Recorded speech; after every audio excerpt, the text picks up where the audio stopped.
Olá, você está no programa O que a Bíblia diz. Na nossa temporada, estamos estudando a segunda vinda de Cristo e o fim dos tempos. E no programa de hoje, estudaremos e veremos o juízo final.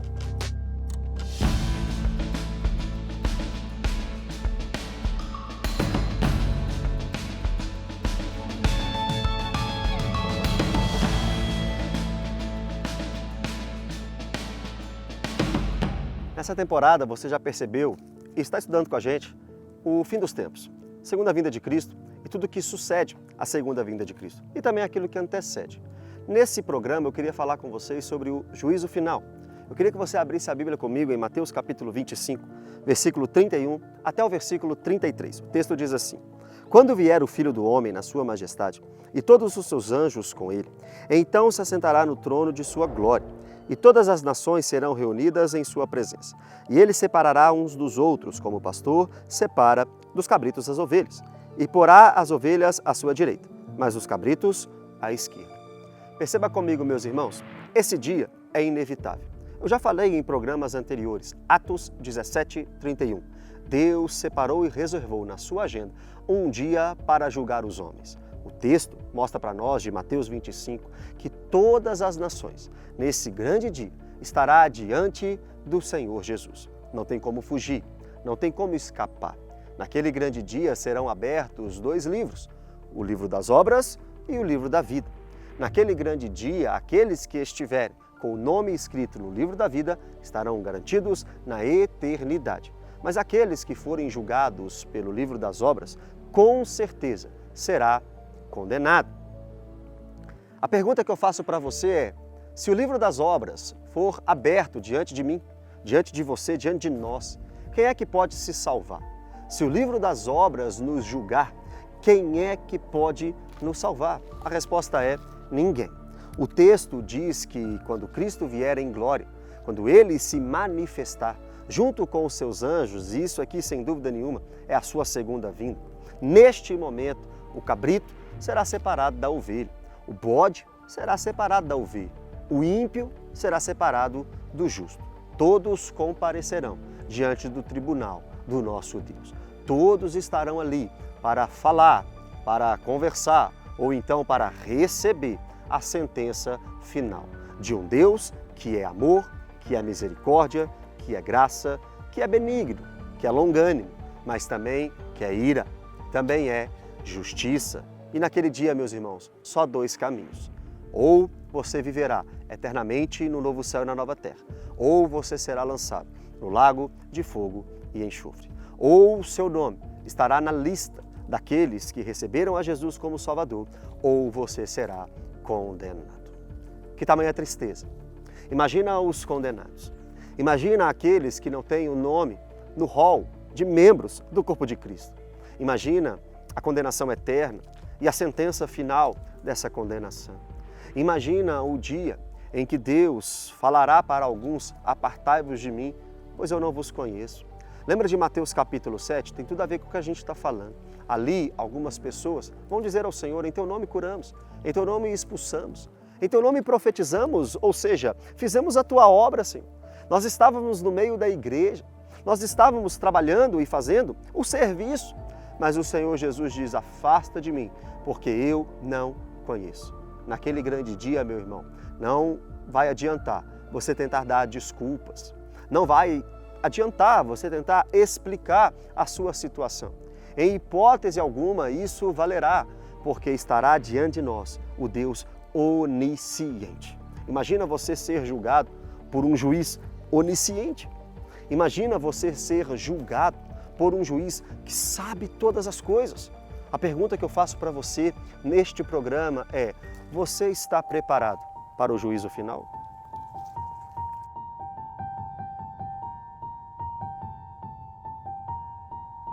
No juízo final, enfim, joio e trigo serão de uma vez por todas separados. O trigo será aproveitado pelo ceifador, enquanto que o joio será lançado ao fogo. Dois destinos tão distintos, tão diferentes, para aqueles que fizeram escolhas semelhantemente diferentes. Suas atitudes e crenças têm te conduzido para qual destes caminhos?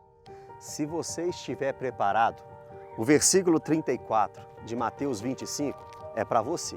O texto diz assim: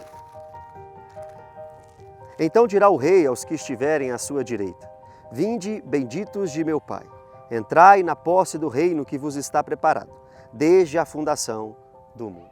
Meus irmãos, perceba comigo, desde o Antigo Testamento existe uma promessa de reino.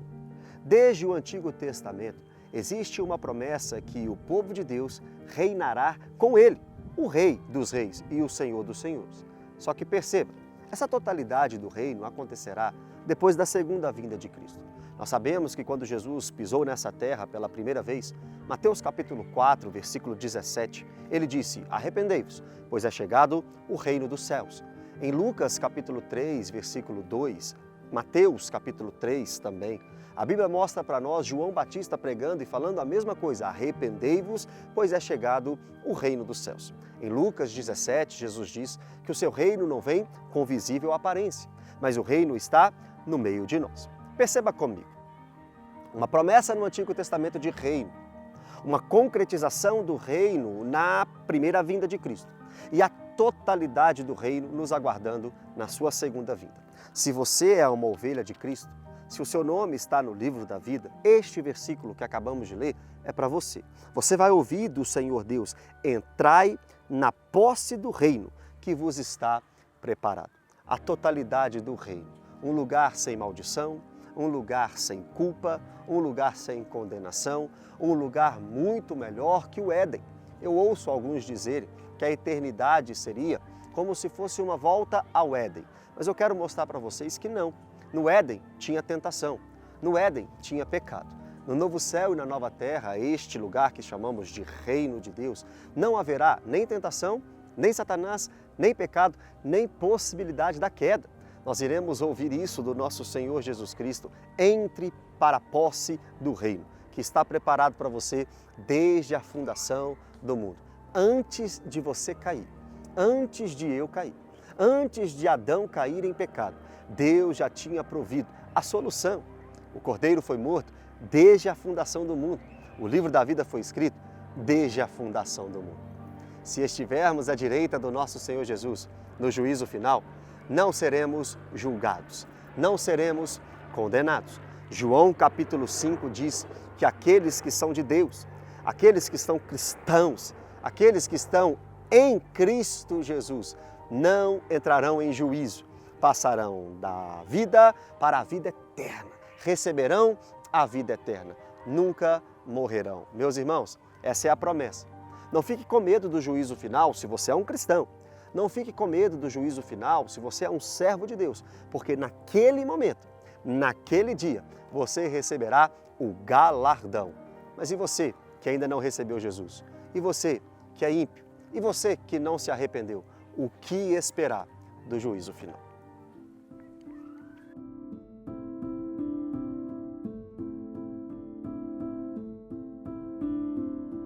O destino para aquele que não se arrependeu, para aquele que não confessou a Cristo como seu único e suficiente Senhor e Salvador, é um só, embora tenha vários nomes: lago de fogo, inferno, lugar de tormenta eterna. Esse terrível lugar não foi preparado para homens, mas sim para o diabo e seus anjos. Porém, este será o destino para todos aqueles que não estiverem em Cristo Jesus. Seria uma utopia, seria uma mentira falar para vocês que todos seriam salvos no dia do juízo. Nós perguntamos: e você que é ímpio, que ainda não se arrependeu? O que esperar desse dia? O que esperar do juízo final? O que esperar da segunda vinda do nosso Senhor Jesus Cristo, a gloriosa segunda vinda do Senhor Jesus Cristo? O versículo 41 de Mateus capítulo 25, o texto que nós estamos estudando, vai nos responder. O texto diz assim: Então o rei dirá também aos que estiverem à sua esquerda: Apartai-vos de mim, malditos, para o fogo eterno, preparados para o diabo e seus anjos. Nos textos anteriores, nos versículos anteriores, Jesus mostra o porquê que aqueles homens foram condenados. Jesus mostra que aqueles homens não tiveram fruto que evidenciasse a sua salvação. Passaram por pessoas que tiveram fome, e não deram de comer. Passaram por pessoas que tiveram sede e não deram de beber. Passaram por pessoas em necessidade e não exerceram o seu dom cristão. Por quê? Porque não eram cristãos. Porque não era um genuíno e verdadeiro discípulo do Senhor Jesus Cristo. E para essas pessoas, infelizmente, o que aguarda é a condenação eterna. Imagina, meus irmãos, deixa eu fazer um estudo rápido e lógico com vocês. Existe na teologia algo chamado estado intermediário, que é o lugar depois da morte e antes da ressurreição. Um ímpio que morre vai para um lugar chamado Hades. Nós vemos isso em Lucas capítulo 16. E ali ele começa a pagar pelos seus pecados. Só que depois da ressurreição, dada a segunda vinda de Cristo, nós temos esse lugar que Jesus disse, um lago de fogo e enxofre, que era comparado nos dias de Jesus a um pedaço de terra em Israel que era usado como um lixão, onde o fogo nunca parava de queimar, onde o verme nunca parava de comer. Se Jesus é verdadeiro, se a Bíblia é a palavra de Deus e nós cremos nisso, é verdade, é isso que aguarda um ímpio.